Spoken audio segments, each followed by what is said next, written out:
retardataires. Moi, je dis toujours, Aminata, que je n'aime pas attendre les retardataires. Il n'y a pas de raison.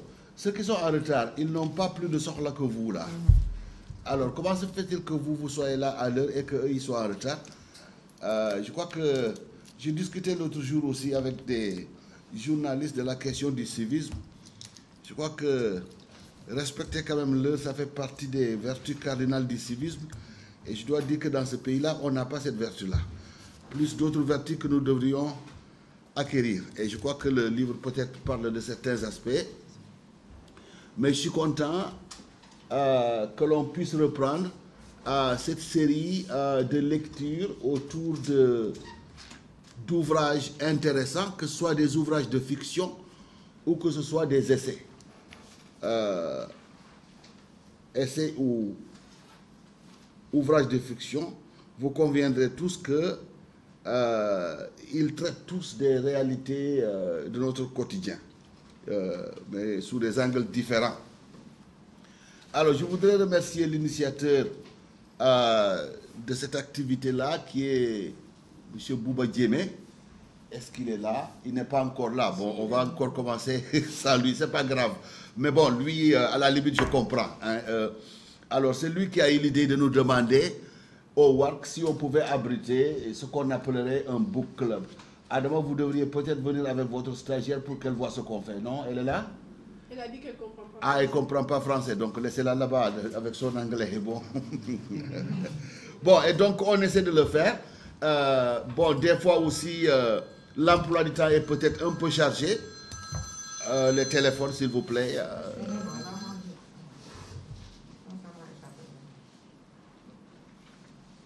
Voilà, merci. Donc, il a eu vraiment l'initiative, il est un peu en retard. Bon, on a aussi des fois un emploi de temps très compliqué, ce qui fait que d'ailleurs cette séance-là aurait pu se passer en plein air. Mais heureusement qu'on a pu récupérer la salle. Pendant que je vous parle, vous pourrez admirer tous ces portraits de Nelson Mandela, ce qui entre dans le cadre d'une activité qu'on avait hier, et c'était sur le patrimoine sud-africain.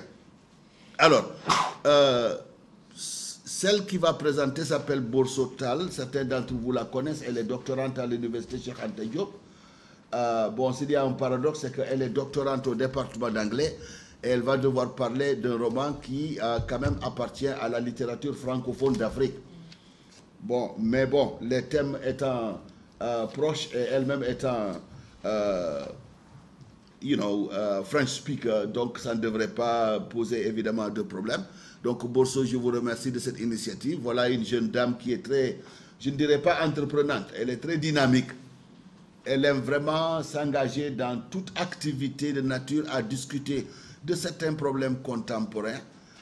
Elle est spécialiste dans le travail social, pour vous dire, pour vous donner une idée de ses penchants et de ce qu'elle voudrait être et faire dans la vie. Je crois que c'est quelqu'un qui, pour toutes les causes sociales, est prête à s'engager et de manière d'ailleurs bénévole. Je suis en train de travailler avec elle sur un projet. Il y a une personnalité de la lutte sénégalaise qu'elle va interviewer tous les dimanches chez lui. Ça fait partie des très grands champions. Vous ne pouvez pas donner 5 champions sénégalais sans parler de Mbaye Gueye. On a un projet avec lui et c'est elle qui va tous les dimanches l'interviewer pour qu'après on en fasse un livre. Ça vous donne son degré d'engagement. Mais la personne qui nous réunit ici, elle a aussi un autre engagement tout aussi grand. Hein? Un engagement tout aussi grand. Je vois ici une ancienne étudiante à moi qui vient peut-être des États-Unis ou je ne sais où. Bon, voilà. Aminata Sow Fall, vous ne pouvez pas parler de littérature francophone africaine sans parler d'Aminata Sow Fall. Vous ne pouvez pas faire le listing des 20 meilleurs ouvrages de l'Afrique dans toutes les langues confondues sans parler d'Aminata Sow Fall. Mais vous ne pouvez pas aussi parler d'une intellectuelle imbue de sa culture, pétrie de sa culture, fière de sa culture, avec aussi cette attitude qui consiste à dire dans le royaume des hommes, rien n'est parfait, il faut changer certaines choses. D'où ce roman. Parce que ce roman est une critique sociale de la société sénégalaise. Donc, que j'ai connu depuis longtemps, mais je me rappellerai toujours cette matinée, je crois, du mois de mai ou du mois de juin, où on s'est retrouvé quelque part, non loin de Boston, exactement à South Hadley, où se trouve l'université que l'on appelle Mount Holyoke College. Ce matin-là, vers 10 h, Mme Aminata Sow devait être distinguée avec le titre de docteur honoris causa par l'université Mount Holyoke College. Et elle était distinguée avec une autre dame dont la stature est reconnue dans le monde entier. Quand vous parlez de la diplomatie américaine, vous ne pouvez pas faire l'économie de Madeleine Albright. Ce jour-là, elle a été distinguée en même temps et elles étaient toutes les deux sur le podium avec Madeleine Albright. Et j'étais là pour être témoin de cette cérémonie Aminata. On a eu aussi à collaborer dans le cadre des différentes institutions qu'elle a mises en place, aussi bien à Dakar qu'à Saint-Louis. Je crois que donc, voilà ce genre de dames sénégalaises qui passent tout le temps à faire un travail, voir un peu comment elles peuvent améliorer notre quotidien dans le domaine qui est le leur. Je crois que c'est la traduction du fait que partout où vous êtes, dans la mesure où vous décidez de rouler votre bille, vous contribuez aussi à l'avancement de ce pays-là. Alors, l'assistance, je ne voudrais pas commencer à reconnaître les gens. Si je le fais, comme on dit en Wolof, Koulim Djoum, et je ne voudrais pas que certains se fâchent avec moi. Évidemment, il y a un collègue qui est le fondateur de l'Association des études américaines et qui est tout le temps au WARC et qui est aussi très utile au WARC en ce sens qu'il y a un travail de souterrain que vous ne voyez pas qu'il nous fait, mais on a des bourses qui s'appellent les Travel Grants. On en a à raison de 4 par semestre. La personne qui nous aide à trier les candidatures et à faire une sélection rigoureuse, c'est le professeur Mendy, là, assis devant moi, et qui est le président de l'American Studies Association. Permettez-moi aussi de reconnaître mes étudiants, Aminata, dont certains ont commencé déjà à lire la grève des Batous, après avoir fait les poèmes de Senghor et après avoir fait l'aventure ambiguë de Cheikh Hamidou Kane. Je leur ai dit, c'est peut-être la seule occasion de votre vie, mais venez voir au moins Madame Aminata Sow Fall. Je crois qu'il y en a qui ont le livre. Peut-être à la fin, ils vont demander à ce que vous leur dédicaciez le livre s'ils l'ont avec eux. Bon, je commence à trop parler et je suis le modérateur. Je ne suis pas censé, mais je voudrais tout simplement vous lire un passage. C'est le passage d'ouverture. Ce matin encore, le journal en a parlé. Ces mendiants, ces talibés, ces lépreux, ces diminués physiques, ces loques constituent des encombrements humains. Il faut débarrasser la ville de ces hommes, ombres d'hommes plutôt. Vous voyez le processus de déshumanisation. Tous ces mots-là, l'effet d'accumulation, des loques, etc., etc. Et on vous dit qu'ils ne sont même pas des hommes, c'est des sous-hommes, déchets humains, qui vous assaillent et vous agressent partout et n'importe quand. Au carrefour, c'est à souhaiter que le feu ne soit jamais rouge. Mais une fois que l'on a franchi l'obstacle du feu, on doit vaincre une nouvelle barrière pour se rendre à l'hôpital, forcer un barrage. C'est le langage militaire, ça. Forcer un barrage devant les mendiants, vous devez être un soldat pour pouvoir vous en sortir. C'est extraordinaire, ça. Forcer un barrage pour pouvoir aller travailler dans son bureau, se débattre afin de sortir de la banque, faire 1001 détours pour les éviter dans les marchés, enfin, payer une rançon pour pénétrer dans la maison de Dieu. Mais en même temps, je dis, si vous avez une camionnette remplie de pain et de viande, et vous dites, oh, Magnan, venez, c'est pour vous, voyez un peu la curée. Je crois que si vous ne faites pas attention, vous faites partie des choses qu'ils vont enlever comme propriété. Donc, il y a les deux aspects à Aminata. Bon, mais sans trop tarder, je vais demander à Borso de nous traiter de cet ouvrage-là pour peut-être 30 à 45 minutes, hein, 35 minutes maximum. Et après, on ouvrira, évidemment, Aminata aura aussi la possibilité de participer à la discussion, à moins que droit d'aînesse oblige. On devrait peut-être donner la parole maintenant à Aminata, qu'elle fasse quelques remarques, si elle en a, et après on donne la parole à Borso. Je vous remercie.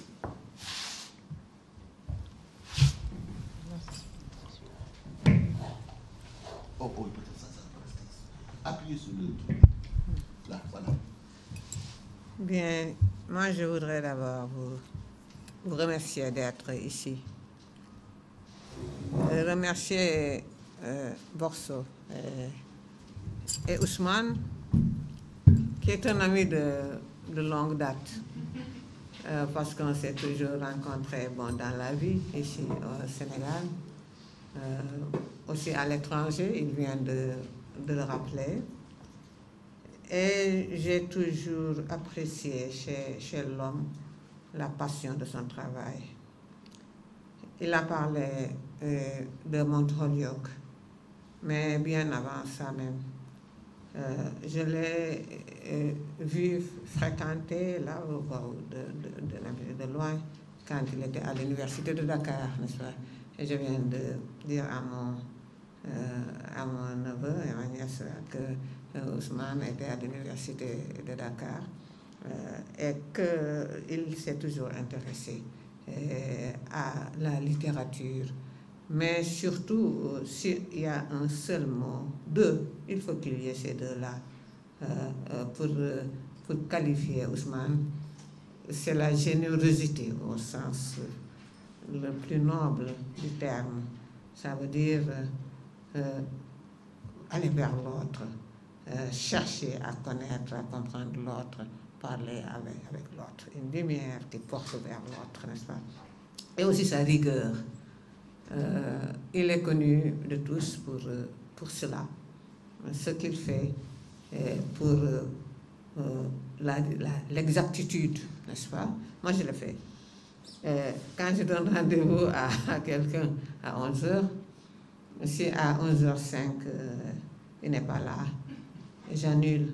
Pas parce que c'est ça, parce que ce n'est pas seulement la rigueur comme ça, pour dire, bon, je frappe un coup. Non, c'est parce que moi-même, pour écrire ce que je fais, pour faire tout ce que je fais, en même temps, il me faut moi-même m'appliquer une rigueur, vraiment, mes neveux et nièces le savent, travailler dans la rigueur. Alors, quand je donne rendez-vous à quelqu'un, à telle heure, 10 ou 5 minutes avant, moi aussi je me mets en disponibilité de recevoir l'autre.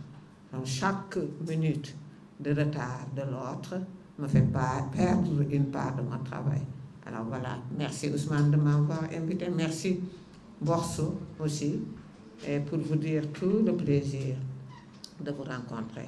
Mais aussi rendre hommage à Ousmane pour ce qu'il a fait du WARC.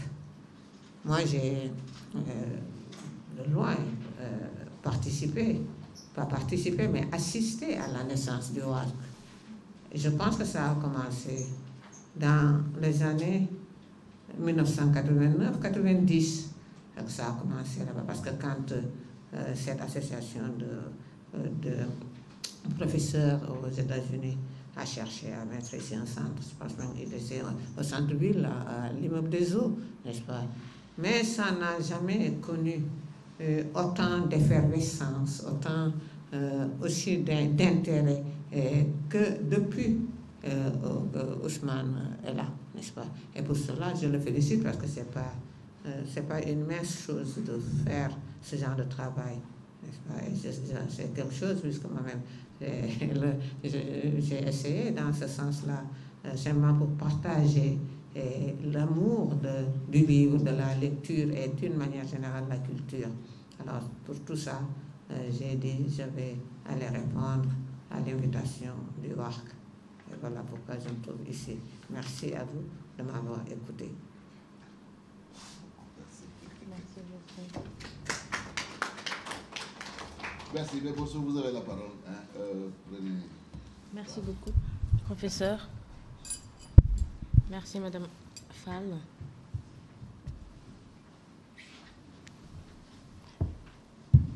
Voilà. Bonsoir tout le monde. Je suis très contente d'être là, au milieu, et avoir à mes côtés Madame Aminata Sow Fall, qui est l'auteur du livre dont on va traiter le contenu aujourd'hui, et avoir le professeur Sen, qui a quand même laissé également son agenda pour assister à cette rencontre et modérer. Et c'est très important pour moi. Je vous dis que la grève des Mbatou, Madame Fall, ayant vécu aux États-Unis moi-même, je n'ai pas eu l'occasion de l'apprendre au lycée à Dakar. Et c'est pour la première fois avec le professeur Sen, dans ses cours qu'il donne justement à des étudiants comme vous, que j'ai eu l'occasion de lire le livre dans son détail pour la première fois, d'échanger avec vous, ceux qui vous ont précédés, et participer également aux présentations. Et c'est un livre qui m'a frappé depuis le début pour son contenu, mais surtout ce qu'il représente aujourd'hui. On va y revenir tout à l'heure.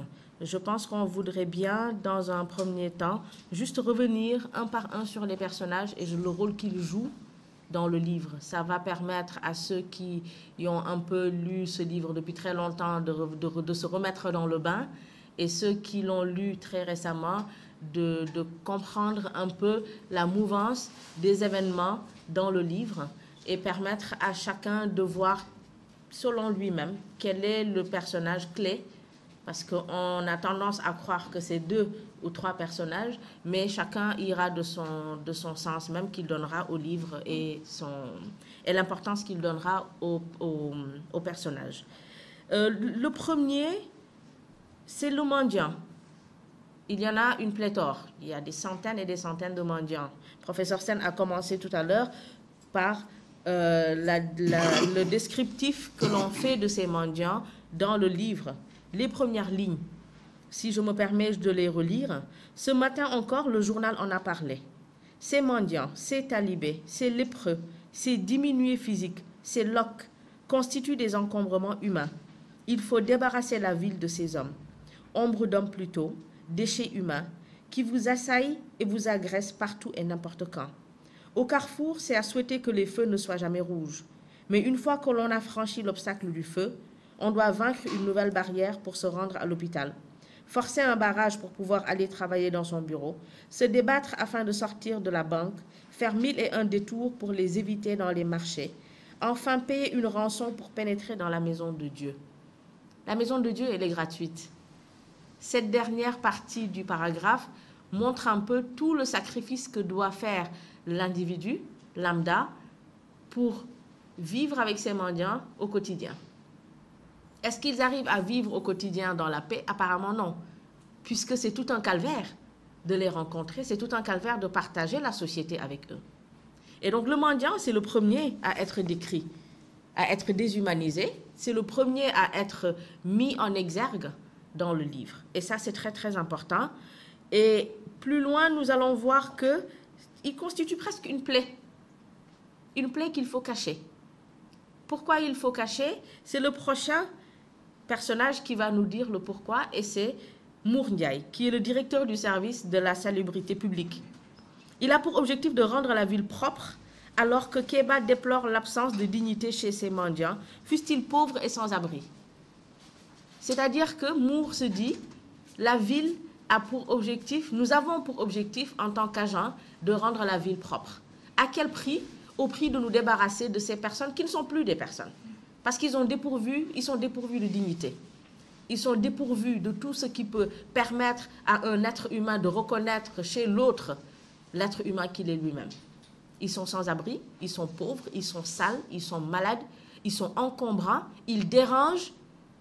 Et nous allons voir à la page 10, je me permets de citer la page, c'est un aveugle a blessé un jeune homme avec sa canne juste au moment où le jeune homme sortait du magasin, alors que le mendiant tâtait le lieu pour y pénétrer. Le jeune homme a insulté le mendiant. Celui-ci a riposté très grossièrement à la stupéfaction de tous. Pourquoi une stupéfaction s'il n'a pas été le premier à insulter? Parce qu'il n'existe pas. C'est quelqu'un qui n'a pas sa raison d'être pour riposter par rapport à quoi que ce soit. Et là, il riposte. Mais comment oses-tu sortir de si graves injures? Ah, parce qu'on est des mendiants. On croit qu'on est des chiens. C'est-à-dire que même le mendiant, lui, se met à un niveau tel qu'il se considère il accepte presque sa situation, dans un sens large. Mais là, est-ce qu'il va continuer d'accepter sa situation? C'est tout le sens de ce livre. Et là, il dit, on commence à en avoir assez. Donc, autant, dès le début du livre, dès son entame, l'auteur fait un descriptif très clair de qui dérange dans la société, autant cette même catégorie sociale, dès la seconde page du livre, se permet de dire, on en a assez. Et ça, c'est une contradiction, c'est presque un choc qui existe dès le départ de l'histoire. L'autre personnage, c'est, je disais avant de terminer avec Mour Ndiaye, que c'est un homme politique. Donc derrière son désir de se débarrasser de ses loques, derrière son désir de rendre la ville propre, il a un objectif personnel. Et son objectif personnel, c'est de devenir le vice-président de la République.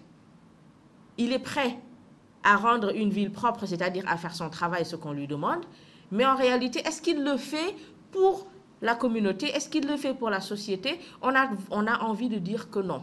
Et ça, c'est à vous de juger après, avec les échanges, s'il a mis en priorité la propreté de la ville ou s'il a mis en priorité son propre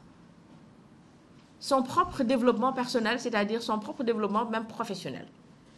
Le troisième personnage, c'est Keba Dabo, qui est adjoint au directeur, qui est chargé de procéder au désencombrement humain.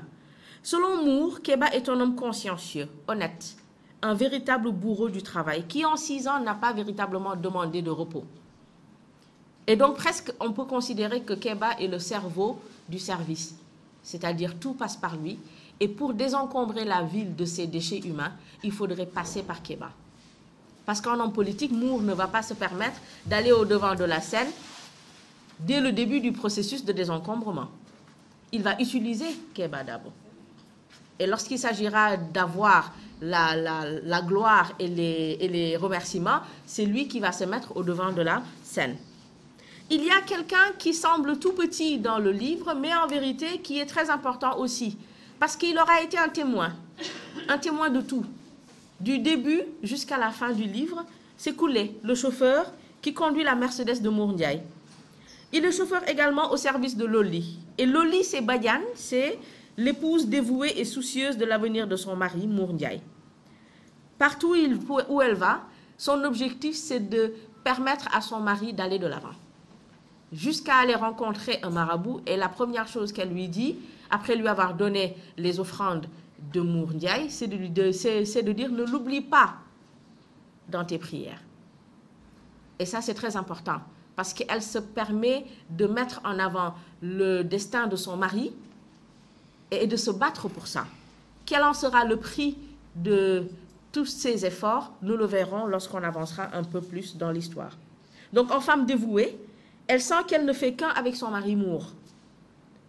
Nous te devons tout lorsqu'elle parle au marabout. Donc, c'est une femme qui ne se distingue pas de son mari. C'est une femme qui fait partie de la vie de son mari. C'est une femme qui joue un rôle extrêmement important dans la vie de son mari. Le quatrième personnage ou le cinquième, c'est Serigne Birame Sidibé. C'est ce marabout même qui a rencontré Mour Ndiaye par pur hasard, à qui Mour a rendu un grand service, et il a perçu par celui-ci comme quelqu'un qu'il devait aider, quelqu'un pour qui il devait prier, quelqu'un pour qui il devait tout donner pour qu'il puisse réussir dans la vie. Et c'est ça la relation entre Mour et Serigne Birame Sidibé. Et donc, il est grand, il est mince, c'est un teint clair, il présente même le caractère de quelqu'un, les traits de quelqu'un de pur, les traits de quelqu'un de religieux, les traits de quelqu'un qui croit en Dieu. Le prochain personnage, encore une fois, j'ai pris les personnages en lisant le livre, parce que l'objectif de cette rencontre, c'est de lire pour vous. J'ai pris les personnages au fur et à mesure que j'avançais dans l'histoire. Le prochain, c'est Salagnan. Elle est trésorière de la tontine des mendiants. Donc, ça veut dire qu'elle est mendiante elle-même. Avant de devenir mendiante, c'est une femme d'affaires avec beaucoup de cran, qui est une ancienne bonne. Elle est devenue mendiante le jour où elle a donné naissance à ses 2 jumeaux. Et dans le livre, c'est elle la tête de file, si on peut dire, de la grève des bateaux. J'ai fait exprès de ne pas revenir sur le titre je le ferai à temps voulu. Ensuite, il y a Ngiran Sarr, qui est également un mendiant. Le mendiant aveugle, mieux habillé que les autres, toujours cravaté à col amidonné et crasseux à lunettes noires, avec cadre doré à costume éternellement bleu marine et à canne blanche. Son point stratégique est le rond-point de la présidence. C'est quelqu'un d'ambitieux, même en tant que mendiant. Et c'est voilà une scène qui est très très drôle lorsqu'on l'imagine à côté de la présidence, toujours bien habillé, toujours bien présentable, même s'il est malpropre, même s'il est sale. Ensuite, il y a Gorgui Diop, qui est également un mendiant, vieillard, qui cède de son sens comique, très connu dans la ville. Et sa place stratégique, c'est la banque. Ils ne sont pas si fous, hein, après tout. Ils ne sont pas si désorganisés. L'un est à la présidence, l'autre est à la banque. Ça revient un peu au début du paragraphe qui décrit exactement où il se trouve, c'est à des points stratégiques. Ensuite, il y a Madiabel le boiteux. C'est un mendiant, ex-forgeron. Pour nourrir et habiller ses 2 épouses et ses 8 enfants, il rejoint la ville où il se convertit au Borom Batou, sans bateau, c'est-à-dire la main tendue. Et sa place à lui, c'est le feu rouge devant l'autel. Madiabel meurt par la suite des coups et blessures que lui ont fait la police et laissé pour mourir à l'hôpital. Les rafleurs, ce que les mendiants taxent de fou, je crois que c'est eux qui ont tapé sur Madiabel et qui l'ont rendu mourant à l'hôpital. Ce sont des gens qui ont pour travail de rafler dans la rue et de ramasser tous les mendiants et de les jeter jusqu'à 200 km de la ville. Et on va revenir sur le retour de ces mendiants et on va mettre en exergue l'actualité de cette situation devant le phénomène de la mendicité aujourd'hui à Dakar et dans les grandes villes. Parce que la grève des Batou n'est pas obligatoirement une scène qui se passe dans la ville de Dakar. C'est dans une grande ville. Ensuite, il y a Narou, qui est le mari de Sall. Lui, on peut même ne pas parler de lui, parce qu'il est également mendiant, mais il est très doux et très dévoué à sa femme. On a presque tendance à penser qu'il a peur de sa femme et que c'est la femme qui est aux commandes, qui est contraire à la société sénégalaise. C'est le mari qui dirige les ménages au Sénégal, traditionnellement. Il y a Sagar Diouf, on quitte les mendiants pour aller au bureau même de Mour Ndiaye, qui est la secrétaire. Elle relativise le cas des mendiants. Pour Kéba, Sagar ressemble à une poupée. Donc c'est vraiment le type de la secrétaire, toujours bien habillée, qui est là pour travailler et faire ce qu'on lui demande de faire, mais sans plus. Donc on lui tire son droit de critique et son droit même de réfléchir au-delà de son travail. C'est quand elle est seulement agacée qu'elle lui dit, écoute, finalement, ces mendiants ne sont pas si problématiques que ça. Et il faut les laisser vivre leur situation. Ensuite, il y a Rabi. Rabi, elle est étudiante en sciences juridiques. C'est la fille de Loli et Mour Ndiaye. Elle est partagée entre son père et sa mère le jour où son père prend une seconde épouse. Mour Ndiaye, vous vous souvenez, c'est le mari de Loli Badiane. Un couple qui est censé rester uni, fort et prêt à tout pour permettre au mari d'aller de l'avant dans son travail et dans sa vie professionnelle. Mais qu'est-ce qui se passe? Au premier signe de réussite, que fait Mour? Il délaisse sa femme pratiquement pour aller chercher une seconde épouse. Et pire affront que ça pour Loli, il n'y a pas. Après tous les efforts qu'elle a eu à fournir dans sa vie pour faire plaisir à son mari, pour entretenir son mari et surtout pour mettre la vie professionnelle de son mari en avant plus que tout. Et Rabi, elle est consciente de tout ça. Et elle est contre la polygamie. Peut-être c'est parce qu'elle a fait des études, qu'elle a fait de grandes études. Ça, c'est un autre débat. Nous avons Sine, c'est la seconde épouse de Mour, qui est secrétaire dans une agence de tourisme. Sine, on va se rendre compte jusqu'à la fin du livre que Sine n'a pas véritablement ce lien aussi étroit que Mour a avec sa première épouse qui est Loli. Et pourtant, elle semble bien choyée. Elle semble même venir bouleverser la vie de Loli et de Mour Ndiaye. Il y a Galaye, qui est l'ancien patron de Sall. qui est chef du syndicat des travailleurs dans une entreprise privée de menuiserie métallique, dont le patron n'aimait pas les revendications, parce qu'il avait pour principale devise le rendement avant tout au détriment de la condition sociale des travailleurs. J'ai parlé de ce personnage pour revenir sur la vie de Mour Ndiaye avant qu'il ne réussisse dans la vie. Il était au service de quelqu'un d'autre dans une entreprise qu'il a dû quitter par force après avoir giflé son patron. Parce qu'il ne pouvait pas il n'en pouvait plus d'être maltraité, d'être injurié. Et pourtant, tous les jours, il injurie qui? Les mendiants. C'est comme s'il oubliait son parcours, c'est comme s'il oubliait sa première expérience de travailleur, c'est comme s'il oubliait sa première expérience de personne sans grands moyens, comme il l'a aujourd'hui. Nous avons Dibor, qui est veuve, pauvre et infirme, mère de 5 enfants. Elle vend des arachides grillés pour survivre et se suffit à une modique somme de la part de son frère, Bougouma, pour arrondir ses fins de mois. Elle est en réalité la mère de Keba. Qui est Keba? C'est l'adjoint au directeur Mour Ndiaye. Et il justifie, c'est Keba qui justifie son combat contre les mendiants à travers sa volonté, sa force de résister, d'exposer ses maux et faim malgré l'adversité. Keba a vécu la pauvreté avec sa mère. Et pourtant, aujourd'hui, il est le premier à combattre les mendiants. Nous avons Mademoiselle Dian, qui est la copine de Saga. Selon Keba, elle commande des bons d'essence et il ne manque pas de lui faire une leçon de morale. Encore une autre stratégie. Au lieu de commander des pièces, on commande des bons d'essence. Qui n'a pas besoin de bons d'essence aujourd'hui, par les temps qui courent? Sali, c'est la bande de Mour Ndiaye. Elle parcourt la ville à la recherche de mendiants pour pouvoir donner l'offrande recommandée à Mour pour accéder au poste de vice-président. Vous aurez tendance à croire qu'on a sauté une grande étape de la vie de Mour pour arriver à ce stade. Mais encore une fois, je ne fais que décrire les personnages au fur et à mesure que j'avance dans le livre. Enfin, il y a Kifi Bokul. C'est un mystérieux marabout infaillible. Après 7 jours de retraite, il dicte l'ultime sacrifice à Mour. Donc Mour ne se suffit plus des prières de Serine Birama Sidibé. Il ne se suffit plus de ça. Parce qu'il y a un problème qui a existé entre eux deux. Et c'est pourquoi il est allé chercher les services d'un autre marabout. Que lui demande ce marabout? Il lui dit, tu devras sacrifier un taureau dont la robe sera d'une couleur unique, de préférence fauve. La terre devra s'abreuver du sang de ce taureau. Tu l'abattras ici dans la cour de cette maison. Tu en feras ensuite 77 parts que tu distribueras à des porteurs de bateaux, c'est-à-dire des mendiants qui courent dans les rues. Qu'est-ce qui se passe?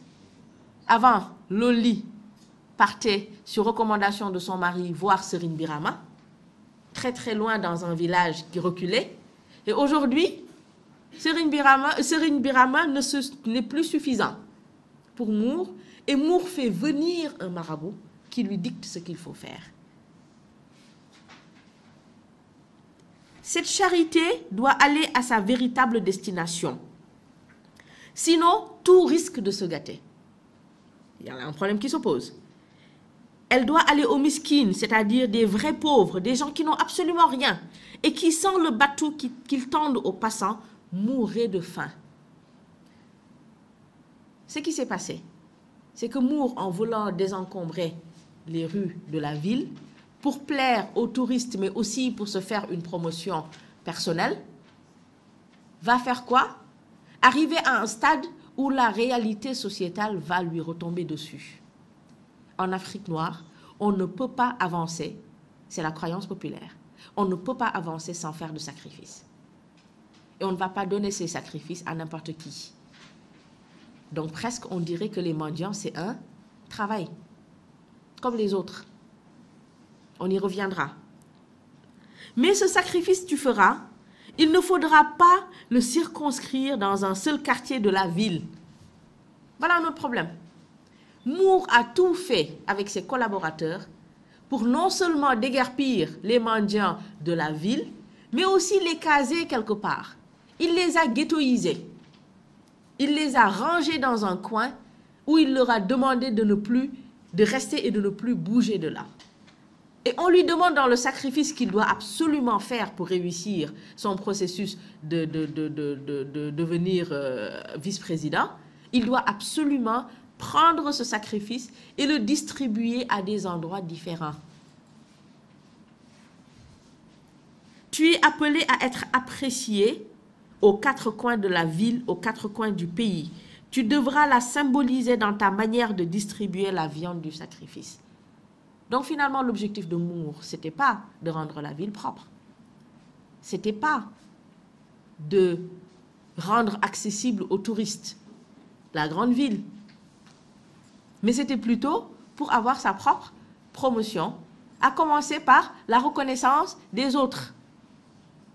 La reconnaissance des autres, on lui demande de ne pas l'obtenir à un seul coin. On lui demande de l'obtenir partout dans le pays. Et il devra symboliser cela avec la distribution de la viande. Offre cette viande à travers toute la ville, aux mendiants de tous les quartiers de la ville. Si tu fais l'aumône comme indiqué, avec 3 fois 700 noix de cola, dont 300 rouges et 400 blanches, tu seras vice-président. Pas plus de 8 jours. C'est très précis. S'il rate une seule occasion, s'il rate une seule noix de cola, s'il rate un seul mendiant, s'il rate une seule personne qui manque d'obtenir de lui ce sacrifice, il ne sera pas vice-président. Donc au final, quel est l'objectif principal de Moore? Nous y reviendrons avec vos échanges. Ensuite, finalement, il y a Toumani Sané, qui est ancien ministre de l'Intérieur, nouveau vice-président de la République. On l'introduit très brièvement à la fin du livre. Voilà le livre dans sa lecture simple, avec ses personnages, ses réalités, ses difficultés. Il est divisé en 14 chapitres. Je vais préférer attendre les discussions pour revenir sur ces détails. Je préfère mettre l'accent sur les personnages et revenir maintenant sur le livre qui développe une dimension particulière de la société. Je dis bien particulière parce qu'il y a plusieurs thèmes, mais ici, on vous invite à prendre seulement le thème de la mendicité. Plus actuel que ce thème, aujourd'hui, dans nos grandes villes africaines, il n'y a pas. Parce que ça touche la société dans son sens le plus profond. Nous avons un discours politique. Le professeur disait tout à l'heure, on déshumanise le mendiant, on déshumanise l'individu. Mais le discours politique, c'est littéralement insulter la dignité humaine, insulter l'être humain. Et je crois que Mme Fall y reviendra lorsqu'on lui posera certaines questions. Je pense que l'essence même de ce livre, c'est ça. L'absence de dignité de l'individu, l'absence de dignité humaine, au point de décrire un être humain comme un déchet. Un déchet, c'est quelque chose qui n'a plus sa raison d'exister. Qu'est-ce qu'on fait avec un déchet? On fait tout pour le jeter, on fait tout pour l'écarter, on fait tout pour creuser et l'enfuir quelque part. Et on les appelle des déchets humains. La société, en apparence, obéit à quoi? Au paraître. Comment on voit la société? Et c'est ce que le politique met en avant. Comment on voit la société? Mais derrière comment on voit la société, c'est comment on voit lui, le leader politique. On doit cacher les plaies au lieu de chercher à les guérir. On les met très très loin. Mais la solidarité des mendiants fera d'eux les plus grands résistants de toute cette histoire. Donc dans ce livre, tout geste posé a des conséquences. Les mettre au loin, les plus grandes conséquences, c'est le renforcement de la solidarité entre mendiants, qui va leur permettre de revenir, qui va leur permettre de créer le soulèvement dont on parle dans la grève des Matou, qui va aussi permettre à Mour Ndiaye et à tout autre homme politique et à la société de façon générale de réaliser que ces mendiants ont leur place dans la société. Ces mendiants ont leur raison d'être dans cette société. Pourquoi? Parce que c'est cette société elle-même qui leur demande d'exister à travers les croyances. C'est ces sociétés elles-mêmes qui leur demandent d'être là, d'être présentes et d'accueillir ce qu'on leur donne au quotidien. Donc, Mour Ndiaye qui donne des sacrifices. Et en donnant ces sacrifices, en se battant pour rendre la ville propre et en ayant au fond de lui-même l'envie réelle de devenir quelqu'un, finit par devenir une autre personne. Mour Ndiaye finit par se métamorphoser. Il finit par être un homme presque méchant, si on a envie de dire, quand on considère la victime et le bourreau. Qui est victime et qui est bourreau, tout dépend de la perception qu'on a de ce livre. Si on est du côté de Mour pour désencombrer la ville, nous allons penser que ce sont les citoyens le citoyen lambda qui est victime de ces mendiants. Si on est du côté des mendiants, nous allons croire que ce sont les mendiants qui sont les victimes réelles de la société. Parce que c'est sans état d'âme qu'on va les déguerpir, c'est sans état d'âme qu'on va presque les tuer si on pouvait tous s'en débarrasser. C'est sans état d'âme qu'on les amène à l'hôpital et qu'on ne les soigne pas parce qu'ils n'ont pas ce qu'il faut pour être un citoyen avec des papiers normaux. Donc, qui est bourreau et qui est victime, tout dépend de l'angle de réflexion. Je reviens sur la solidarité des mendiants. Elle est essentielle à cette histoire. Sans la solidarité des mendiants, ils ne seraient pas capables de dire « nous ne voulons pas retourner en ville et récupérer votre sacrifice ». Sans la solidarité des mendiants, ils ne seront pas capables de survivre et d'avoir une organisation, j'ai même envie de dire une organisation sociale, parce que c'est une nouvelle société qui se crée dans la ville. La société des mendiants. C'est un système dans un sous-système. C'est un sous-système plutôt dans un plus grand système. La société des mendiants est une société organisée, avec des têtes pensantes, avec des leaders, avec des gens qui réfléchissent à des points stratégiques où ils peuvent aller pour récupérer la quête qu'ils demandent aux gens. Comment ils font la pression sur les personnes pour obtenir ce qu'ils veulent.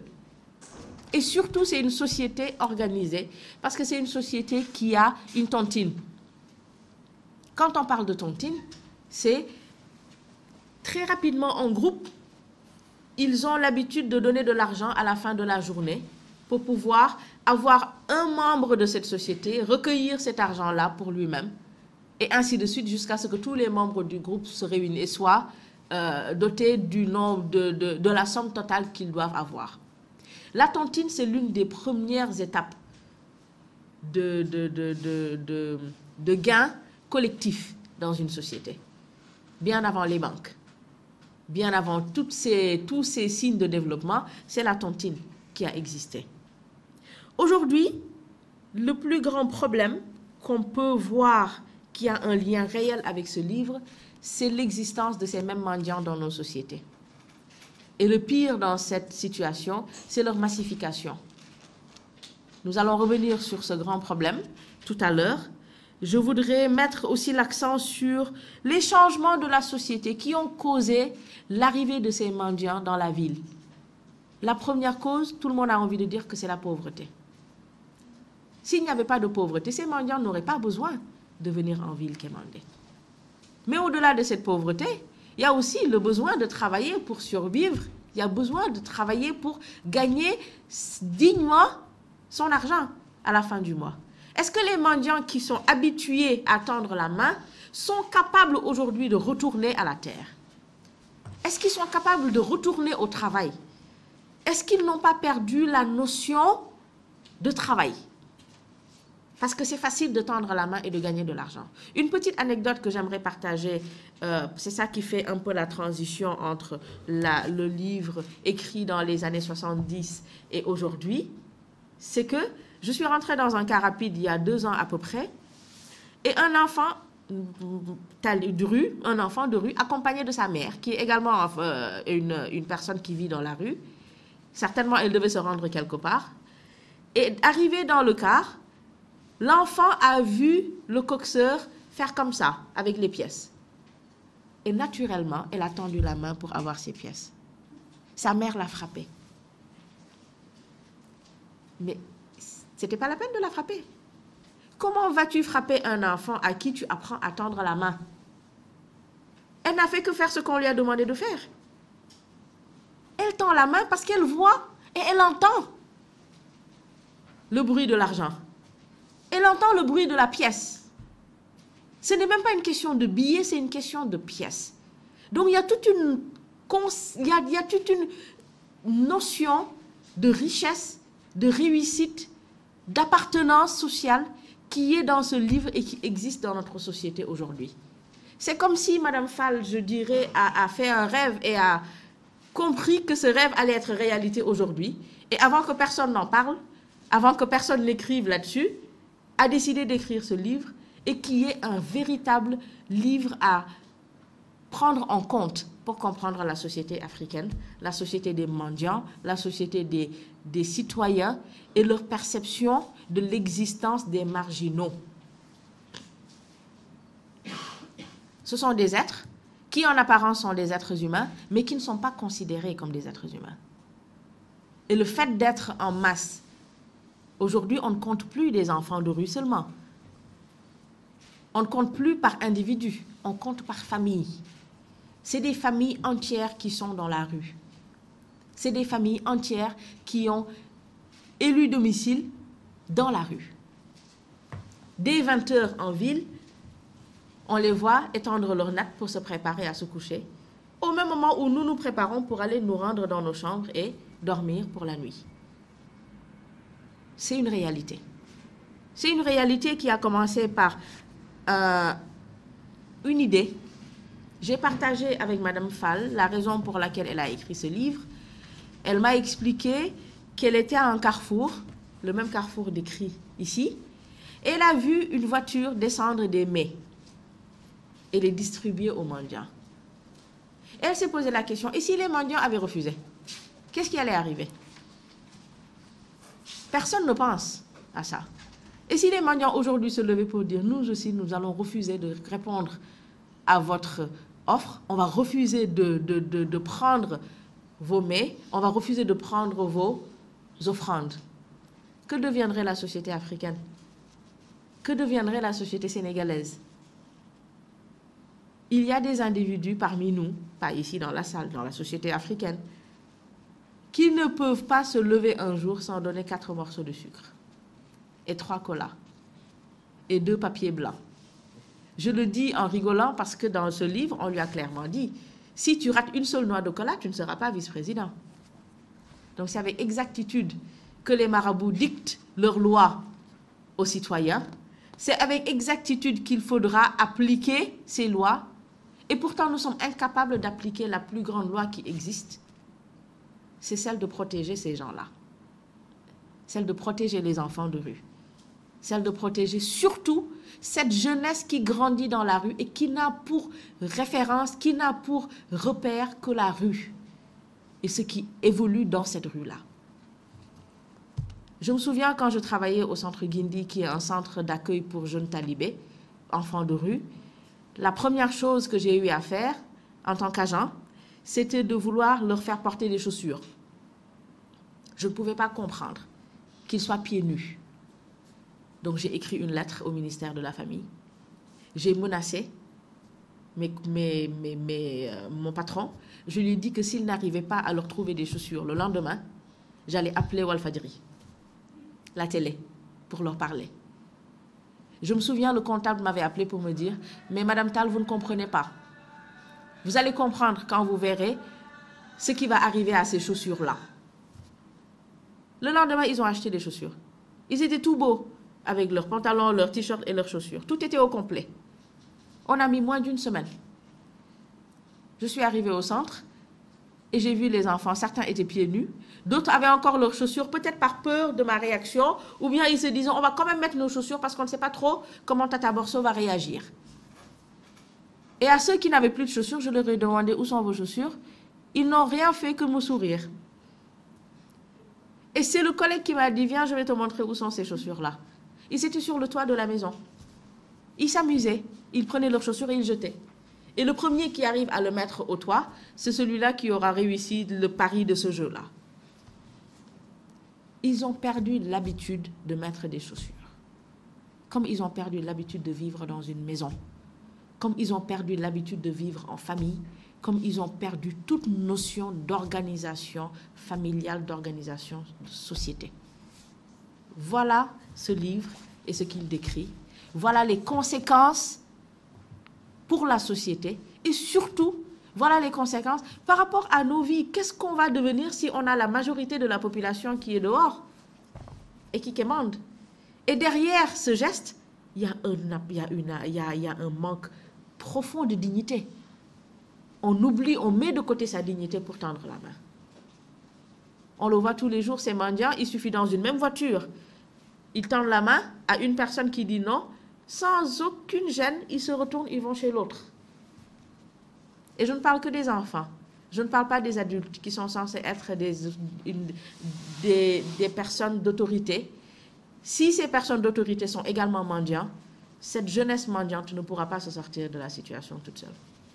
Et voilà ce que je voulais dire par rapport à ce livre. Je n'oserais pas aller trop loin comme si je l'avais écrit. Si Mme Fall n'était pas là, j'aurais peut-être pris tout mon temps pour y aller. Mais je pense que j'ai besoin aussi, personnellement, d'entendre ce qu'elle a à dire par rapport à son livre. J'ai aussi besoin, tout comme vous, d'avoir son opinion par rapport à ce livre. Merci beaucoup, Mme Fall, d'être là. Merci de m'avoir écoutée. J'espère que je n'ai pas été trop longue. Professeur?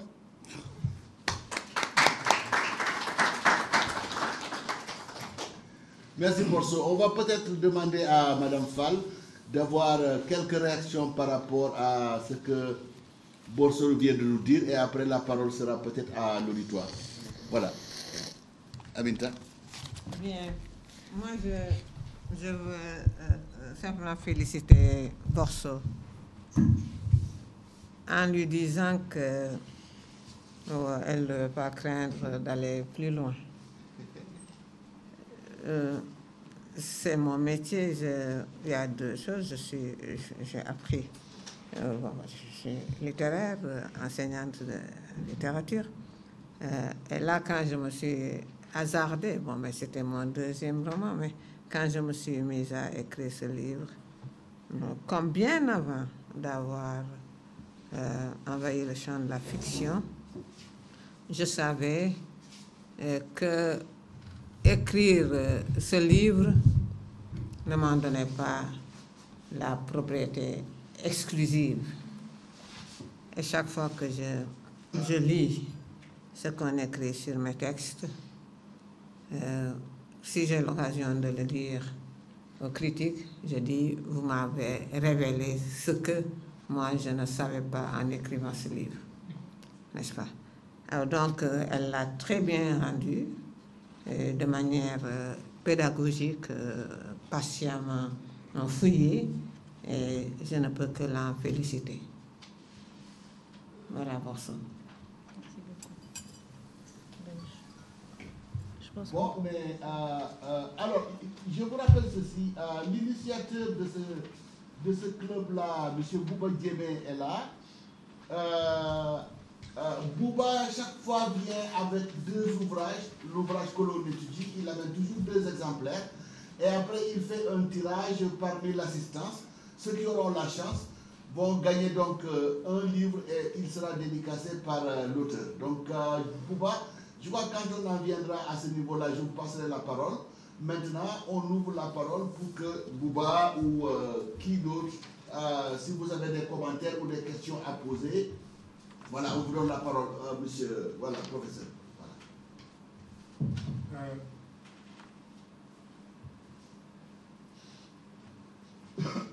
Merci, professeur Sen. Permettez-moi d'abord de remercier Mme Aminata Sofa qui est venue avec une description avec des personnages, une étude des personnages, et c'est très clair et c'est très bien.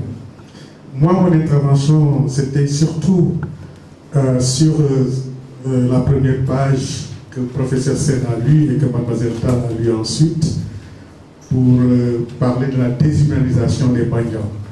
Alors, ce qui m'a frappé dans ce livre que j'ai lu il y a très longtemps et que j'ai beaucoup aimé, c'est cette dimension de l'altérité.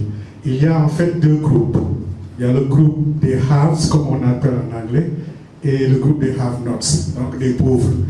Donc les Moundiaï, les Kebadabo, donc c'est les gens qui sont un peu nantis comparés à l'autre groupe, les Mandians.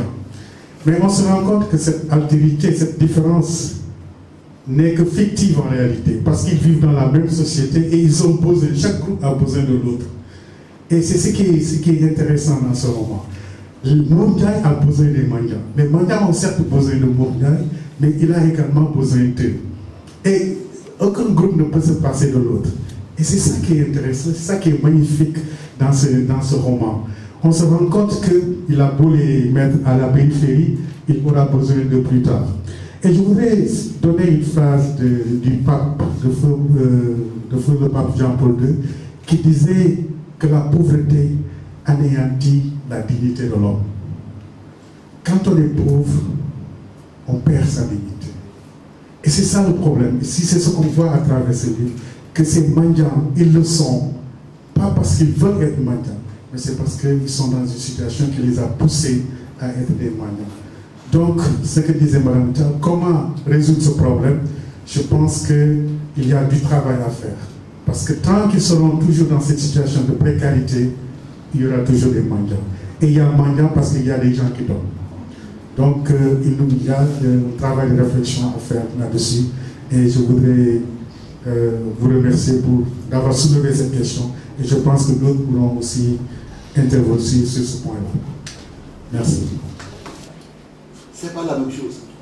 Le pauvre à Dakar qui passe tout son temps à vociférer, croyant que tout le monde lui doit quelque chose, mais le pauvre du village qui peut peut-être passer la journée sans manger, avoir un... Mais personne dans le village ne le saura. Et qui attend ses récoltes pour pouvoir manger, et qui garde sa dignité malgré tout, et qui est prêt à se pendre avant de la défendre. Il y a encore cette dignité au niveau de certaines populations sénégalaises qui voudraient, Aminata, un autre roman. Voilà, monsieur. Oui. C'est la 3e édition avec un thème qui revient, à savoir la polygamie. Mais on ne va pas insister sur cette question-là. On va beaucoup plus, moi je voudrais beaucoup plus insister sur le caractère exemplaire de la femme de Mour qui a eu à présenter sa femme avec ses qualités, et la révolte de Rabi, avant d'évoquer la question de la mendicité qui semble être un mal nécessaire, puisque depuis des décennies on parle de ce problème et on a du mal à résoudre ce problème-là.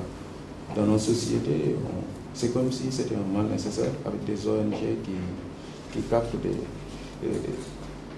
énormément de financement en promettant de combattre la mendicité, alors que le problème demeure.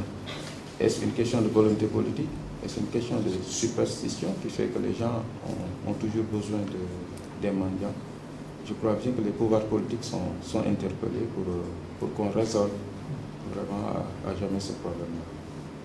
Okay. Merci beaucoup. Merci. Est-ce qu'il y a... Oui, il est là.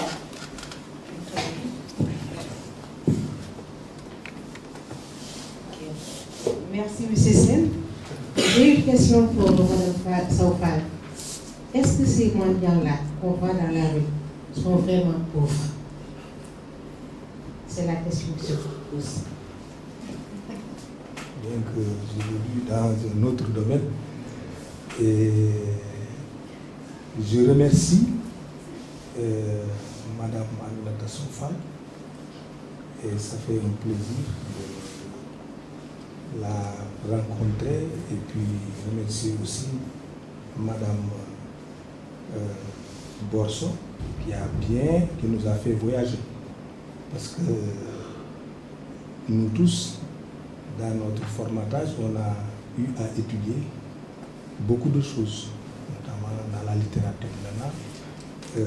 La première chose que je demanderai, c'est en tant que personne véhiculant des informations, de faire un peu de pression sur les autorités qui retournent un peu au classicisme. Parce que si on fait un jugement a posteriori, jamais la langue n'a été aussi malmenée. Parce que on vit l'ère des époques, des technologies, de l'information et de la communication. Il y a la crise du livre. On ne peut plus argumenter. Et que tout ça, ça fait perdre de sa quintessence une information. Parce que le but de l'information, c'est de former. Donc, en tant qu'ambassadrice, est-ce qu'on peut vous demander de saisir les autorités pour qu'on retourne un peu au classicisme? Parce qu'on est nostalgique. Quand on lit, il y a le problème de fond et de forme. Actuellement, ce n'est pas évident. On ne se reconnaît pas dans les messages que l'on envoie. Ça, c'est un cri de cœur que je lance. Bon, la deuxième chose, c'est je ne m'empêcherai pas de faire la comparaison entre Madame Fall et d'autres personnes qui ont écrit comme dans Khala. Ce thème de déchets humains, c'est comme un leitmotiv. Pour certains qui ont eu à l'esprit Khala, si vous vous rappelez, il y a une séquence où on demande à ces personnes déshumanisées de venir faire jeter leur crachat pour que la personne se remette. Évidemment, on ne va pas extrapoler parce qu'il y a beaucoup de thèmes qui sont soulevés dans ces écrits qui témoignent d'un engagement. Donc je ne peux pas me retenir pour lâcher ça parce qu'on est nostalgique et de temps en temps on aime même revisiter les connaissances anciennes. Je vous remercie. Quand j'ai lu son livre, c'est une chose qui me donne beaucoup de plaisir. Je suis une noire, une femme noire en Amérique et je ne suis pas française ou sénégalaise, mais en même temps, cette livre c'est important à moi parce que avec mes recherches et d'être une étudiante aux États-Unis avec l'expérience de pauvreté qui est proche de mon cœur, qui est mon histoire, qui est la vie, ce que je vis. Le livre en donne l'agence, où il redonnait à les pauvres l'habilité d'avoir agence, de retenir son dignité et de retenir son fierté. Et aussi, son livre ont créé le de la société et qui ont expérience aussi la pauvreté, mais aussi le racisme. Et son livre, avec mon expérience, il crée l'interprétation pour les personnes d'avoir le pouvoir et l'agence d'être contre les stéréotypes de la société. Et il me donne beaucoup de pouvoir aussi, avec, quand j'ai lu son livre, d'être aussi une femme qui est noire et qui est aux États-Unis, d'avoir l'esprit aux États-Unis dans les universités qui aussi donnent la littérature des blanches et des caucasiens qui ont recréé l'environnement de marginalisation dans l'éducation, dans les systèmes d'éducation aussi. Et il est nécessaire que ces livres comme vous existez pour donner le pouvoir à des personnes et les étudiants noirs et les étudiants d'Afrique qui est dans la diaspora aussi. So, ça c'est la pouvoir pour moi de votre livre et c'est aussi l'écriture, c'est aussi joli et belle aussi. Merci. Merci beaucoup. Merci. Ok, bon, on va peut-être demander à Aminata de réagir, Borso aussi de réagir après. Bon, j'ai quelques observations, après on donne à Bouba l'occasion d'intervenir et surtout aussi d'organiser cette distribution des prix. Hein? C'est bon Bouba, c'est bon comme ça? Ok? Ok? Bon, Aminata? Bien, merci, professeur Sen, merci. Ceux qui ont posé des questions.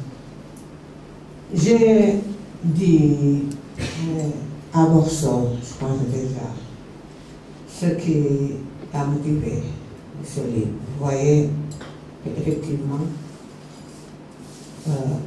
à la première page du livre, il n'y avait pas de mots plus forts que ces mots-là, les expressions que j'ai utilisées pour montrer une déshumanisation des Mandians. Je peux vous dire que l'idée d'écrire ce livre m'est venue quand un jour j'ai entendu un homme politique traiter les Mandians de déchets humains, d'encombrement humain.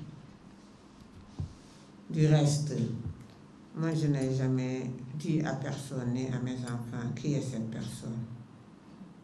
Mais un professeur américain qui se trouvait peut-être au Sénégal, qui est venu faire des recherches, a fait une thèse et a localisé même la personne à l'endroit où cette personne-là prononçait ces mots. C'est une personne que je connais bien. Et moi, ça m'avait fait mal.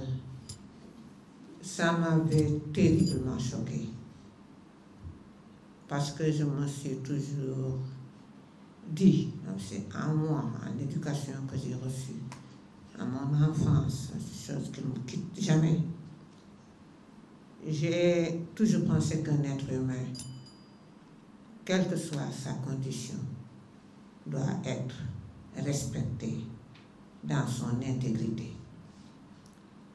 Et quand j'avais entendu ça, parce que j'ai mûri ça longtemps, j'ai mijoté cela. Le livre, je l'ai écrit dans ma tête des mois et des mois.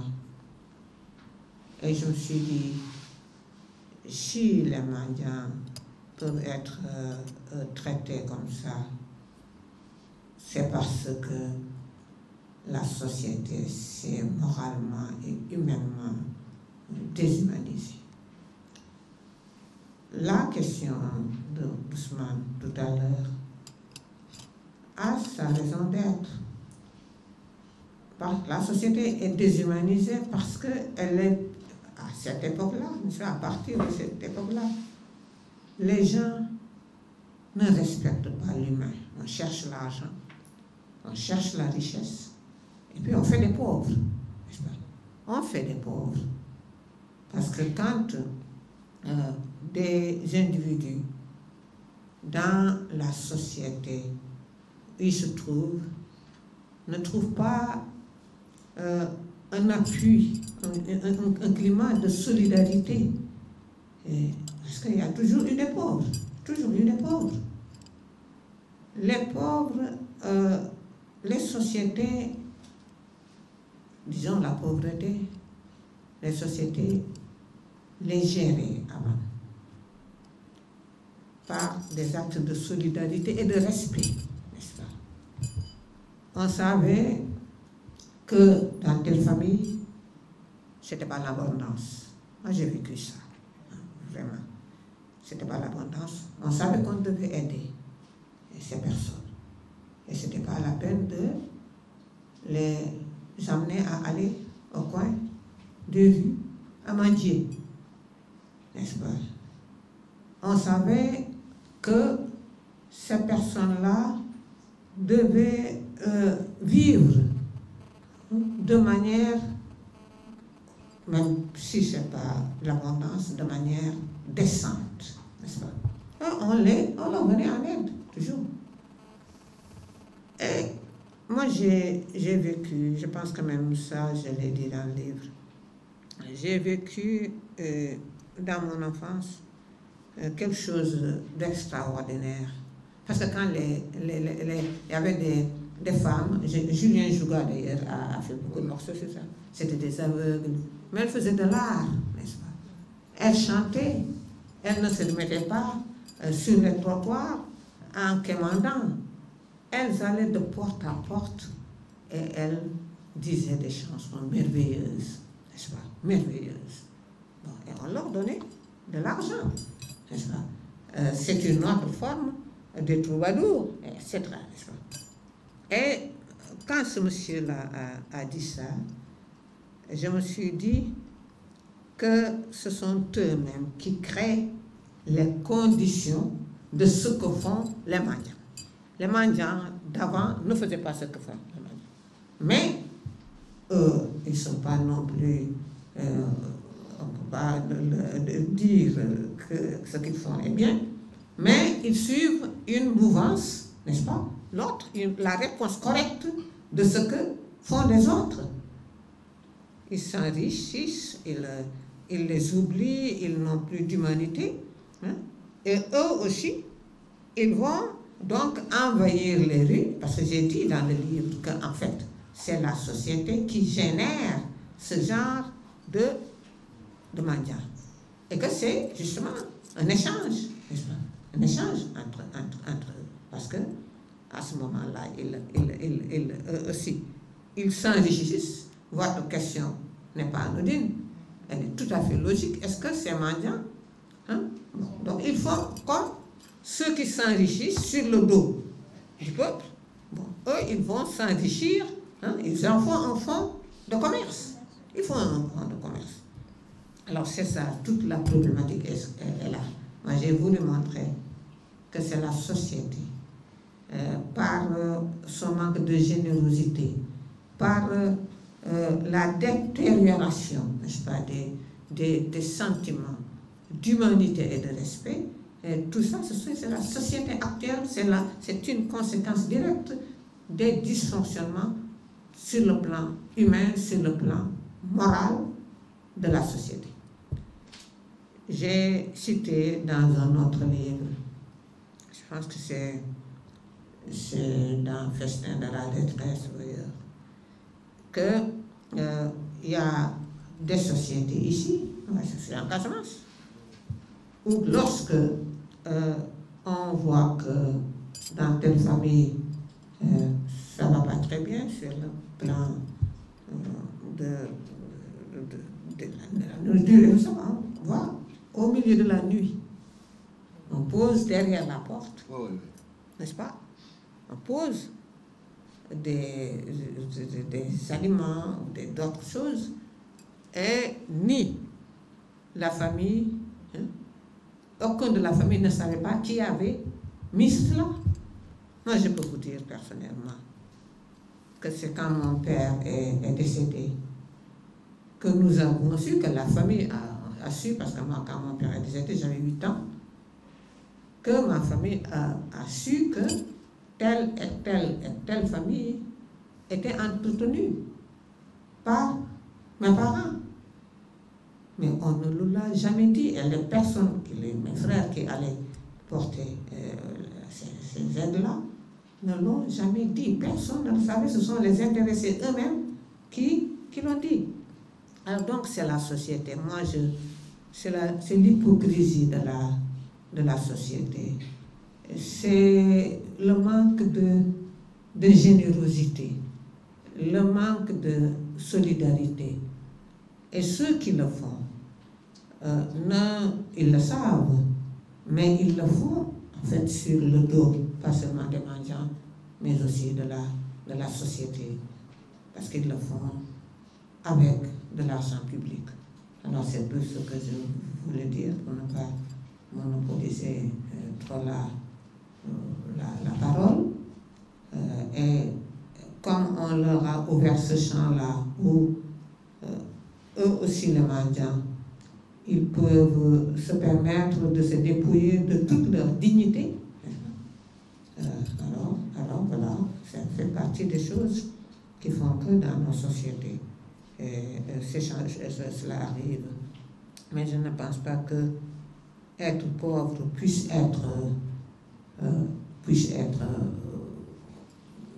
donner la permission de se dépouiller de sa dignité. Je frémis toujours lorsque j'entends des gens dire oui, il y a telle et telle chose, il y a la délinquance, parce que ce sont des pauvres. quand on dit telle et telle action mauvaise, c'est la pauvreté, je dis non. Parce que la pauvreté, parce que ces gens-là aussi, qu'on a catégorisé pauvres, ne travaillent plus, ne se donnent plus perdent même leur énergie. Parce que le fait de tendre la main, de ne rien faire que de tendre la main, ça ne leur fait plus honte. Ça ne leur fait plus honte. Alors quand il y avait des leviers moraux, sociaux, solides dans la société, aller simplement demander quelque chose à quelqu'un, c'était vraiment difficile. Maintenant, ce n'est plus difficile. Voilà.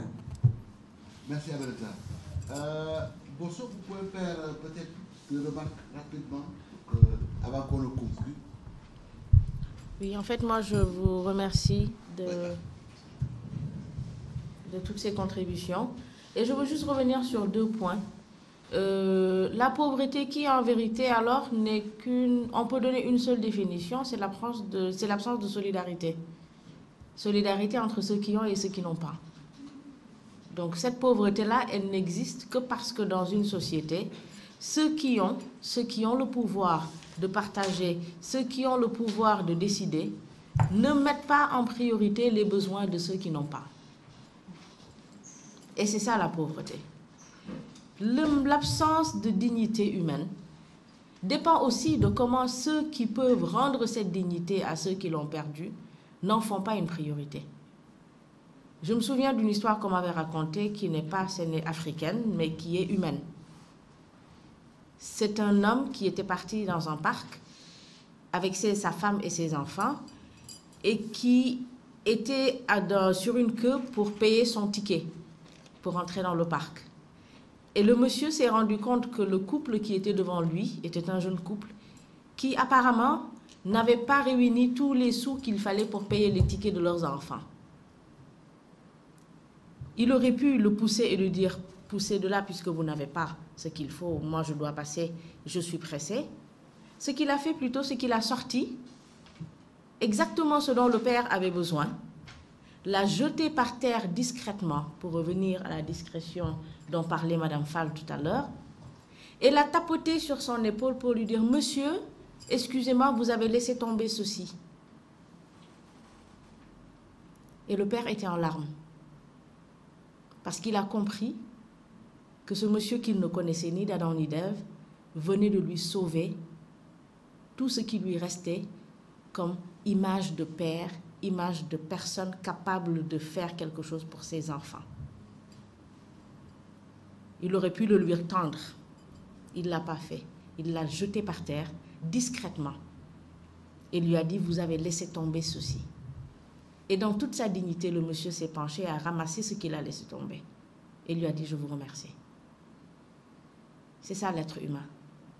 Tant qu'on n'est pas capable de comprendre ce que vaut cet être humain et de le rendre à celui qui ne l'a pas reçu comme il faut, pour toutes les raisons de la société, que la société donne. Tant qu'on n'est pas capable de faire ça, on aura toujours des pauvres dans cette société. Et donc, les questions fondamentales, on ne discute plus de ça. C'est plutôt d'ordre économique, d'ordre personnel. Et c'est d'ailleurs la fin du livre. Au départ, Moore dit « Il faudrait qu'on fasse ceci et cela pour la ville ». Et à la fin, Madame Fall termine son livre en disant « Monsieur Toumani Sané est nommé vice-président de la République ». Ça veut dire donc que l'objectif de celui qui voulait désencombrer la ville n'était pas dans l'intérêt commun. C'était pour sa propre personne. Donc, tant qu'on poursuit notre vie en pensant qu'à soi, on n'arrivera jamais à cette harmonie qu'il faudrait dans la société, qui n'est pas en réalité une obligation. Parce que lorsque je convoque un peu la sociologie, certains auteurs pensent que l'instabilité est tout à fait normale dans une société. On ne peut pas avoir que des riches, on ne peut pas avoir que des haves, on ne peut pas avoir que des have-nots. Donc, c'est un mélange qui existe, mais dans ce mélange-là, ce qui fait l'équilibre, c'est justement la prise de conscience des deux parties, pour éviter que l'un sombre davantage dans la situation dans laquelle il se trouve. Et je crois que l'on sombre plus les pauvres sombrent davantage parce que les riches ne sont pas là pour les aider. On leur tend la main, on leur donne, mais on ne leur dit pas où est-ce qu'il faut aller pour obtenir ce qu'ils doivent avoir pour vivre dignement. Et c'est ça qui fait que l'auteur dit, c'est une plaie qu'on ne guérit pas. On ne fait que faire semblant de guérir en les repoussant le plus loin possible sans moyen de locomotion, mais en vérité, on ne règle pas le problème. Donc c'est une question de fond, c'est une question de société qui est d'actualité, je crois qu'il sera toujours d'actualité, et bien malheureusement parce que nous sommes une société qui ne prend en compte que l'intérêt économique. Et je crois qu'on oublie l'individu, on oublie l'être humain. Merci beaucoup. Merci, professeur, d'avoir voulu modérer. Merci. Merci d'être venu. Voilà. Alors, je vais vous dire, moi, je crois que je partage tout cela, mais il y a des choses. Je ne sais pas si vous avez fait une comparaison entre les deux femmes de Mour Ndiaye, Sine et Loli. Loli, c'est la femme dont on dirait qu'elle est traditionnelle. Elle accepte la polygamie après avoir attaqué vertement son mari, mais comme d'habitude, les attaques contre le mari. Ablaï, vous pouvez entrer. Les attaques contre le mari, ça se fait quand vous êtes autour de l'oreiller à 2 h du matin. Elle est très discrète. En plus de ça, elle accepte d'être là, mais c'est l'acceptation de beaucoup de femmes sénégalaises. Je le fais au nom de mes enfants. Au nom des enfants, qu'est-ce que les femmes peuvent... Quel sacrifice les femmes sont capables de faire. C'est une autre dimension de la société sénégalaise. À côté de Loli, vous avez Sine. Sine, c'est la mauvaise femme. Elle est la deuxième femme de Mour Ndiaye. Mais Sine, tout de même, c'est la mauvaise femme. Sine, d'abord, ne fait rien. Elle passe tout son temps à regarder la télévision et à se mettre des parfums. Mais Sine, pour montrer qu'elle s'est occidentalisée dans le mauvais sens et modernisée dans le mauvais sens, Aminata Sow Fall prend toujours le soin de la faire fumer des cigarettes. Elle passe tout son temps à fumer. Ça, c'est un leitmotiv chez Aminata Sow Fall.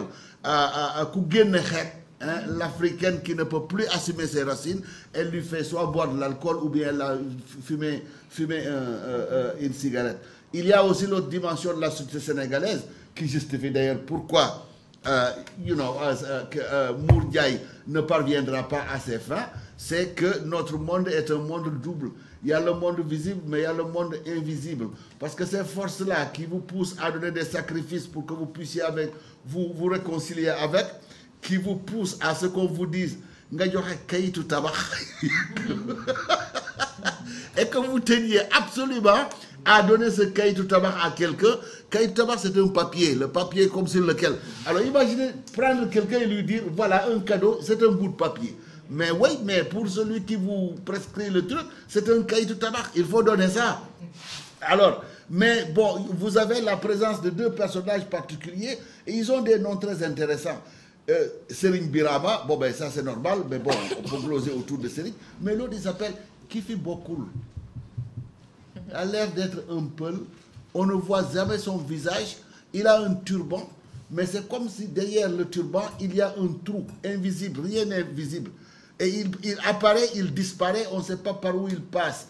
Bon, ça fait partie aussi des choses auxquelles les Sénégalais croient, qui justifient d'ailleurs qu'ils donnent ces sacrifices-là ou ces aumônes-là. Et voilà, donc c'est une société vraiment qui voit,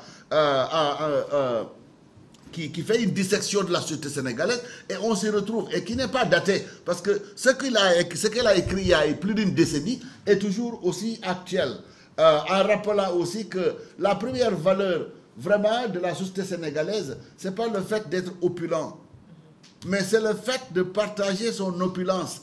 Ce n'est pas pour rien qu'on parle de garmi, mais le garmi est de Badolo. Le garmi, mais c'est celui qui a la générosité de pouvoir partager. Vous vous rappelez cette histoire-là qu'on vous racontait à propos de quelqu'un qui se fait chanter par l'église. À force d'être chanté, il donne tout, il donne tout. Ne pouvant plus rien donner, il va couper son oreille pour donner. Et le don, c'est un don gratuit. Vous ne donnez pas parce que vous attendez quelque chose, mais vous donnez parce que c'est ça qui fait votre dignité. Et ça qui fait la relation entre vous et les hommes et les femmes. Et c'est extraordinaire que Aminata Sow Fall, à nouveau, que j'apprécie énormément, elle n'a pas dit que la société sénégalaise est parfaite. Non. Ce que Aminata Sow dit, et de manière constante, c'est qu'il nous faut nous adosser à certaines de nos valeurs que l'on ne peut échanger contre rien. Mais tout en nous adossant à ces valeurs-là pour rester nous-mêmes, il faudrait qu'on soit capable de faire notre propre autocritique pour que ce qu'il y a de scorie dans notre société, on puisse l'enlever, quitte à s'inspirer de ce que les autres ont. Et Aminata, c'est ça qui me plaît en toi. Et je dis, Aminata incarne ça dans son écriture, mais Aminata incarne ça aussi dans sa manière de vivre. Douceur du bercail, il faut lire ça.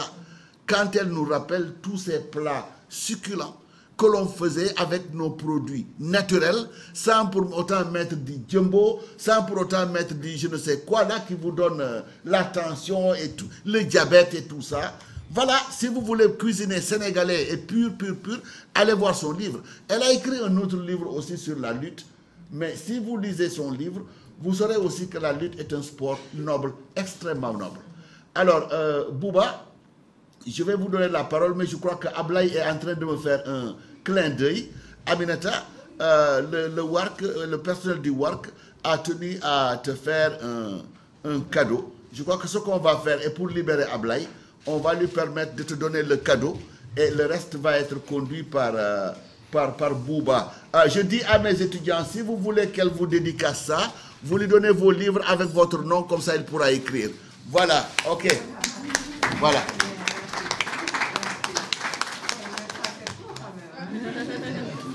Voilà, merci beaucoup. Non, ça c'est rien du tout. Ça c'est rien.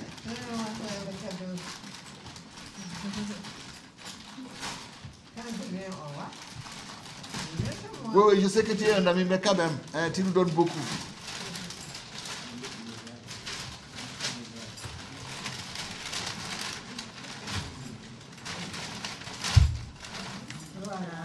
Voilà, et je crois que, est-ce qu'il y a quelque chose? Voilà, Aminata, voilà. Ok, Kalpe Bagini, voilà. Voilà, comme on le dit en Wolof, Yalna Rapak Diab. Merci encore. Merci. Bouba?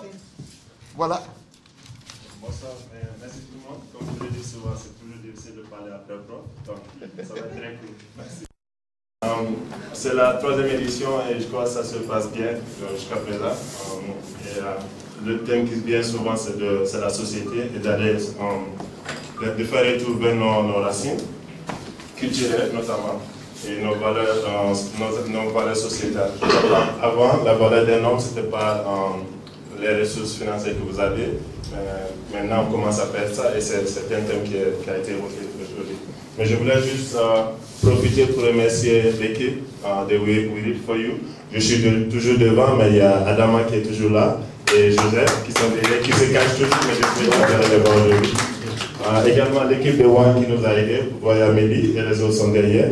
Et merci toujours à WAC pour cet emplacement et pour toujours le support. Et le professeur Ali Fam qui a libéré les étudiants. Merci prof. Donc on est toujours bien accueillis et le cadre est toujours parfait, donc je voulais vraiment remercier tout le monde. Et Bossotal qui a fait un très bon boulot aujourd'hui, je crois qu'elle est la salle de jour. Merci. Bien sûr, madame. Je dirais au professeur Mendy, faites-la soutenir rapidement et recrutez-la. Elle a le potentiel pour être un bon professeur.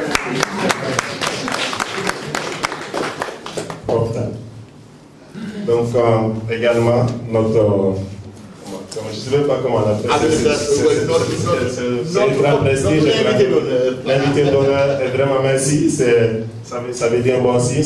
On a invité cette semaine, je crois, ça fait quelques jours. Oui, ça n'a pas fait beaucoup. D'habitude, il faut des lettres de demande d'audience et tout ça. Donc, merci vraiment. Voilà. Merci.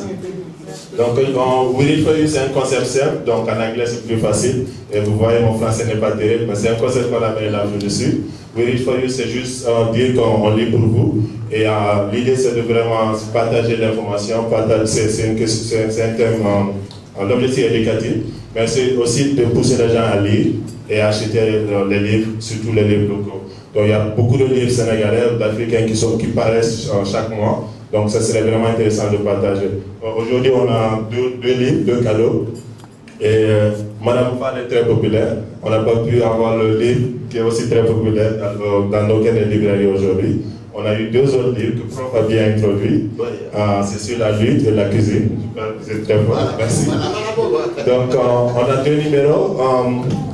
Joseph va me dire les numéros et sur la liste, on va dire le nom de la personne. Le numéro 2, c'est Carrière de Pâtes.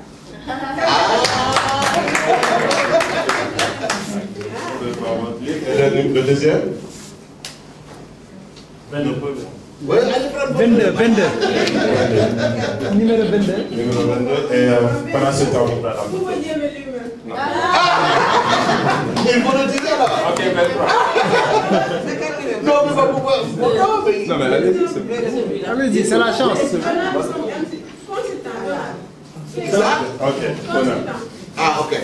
c'est Donald Benet qui est aussi un bon ami à moi, qui est venu spécialement. Donc, voilà, mais il faut le savoir. Voilà, merci donc. Merci à tous. On a un cocktail on a des rafraîchissements qui sont prévus, qui sont déjà en sortant. Donc, merci bien. Voilà, mais ceux qui veulent qu'Aminata le dédicace le livre, vous restez et vous lui donnez le nom. Je parle en particulier de mes étudiants qui ont le livre là. S'il y en a d'autres qui ont le livre, venez, elle va vous dédicacer ça. Merci tout le monde. On vous invitera pour la prochaine édition. Ce sera peut-être mon ami Pam qui va présenter un livre. Peut-être c'est possible. Hein? Voilà.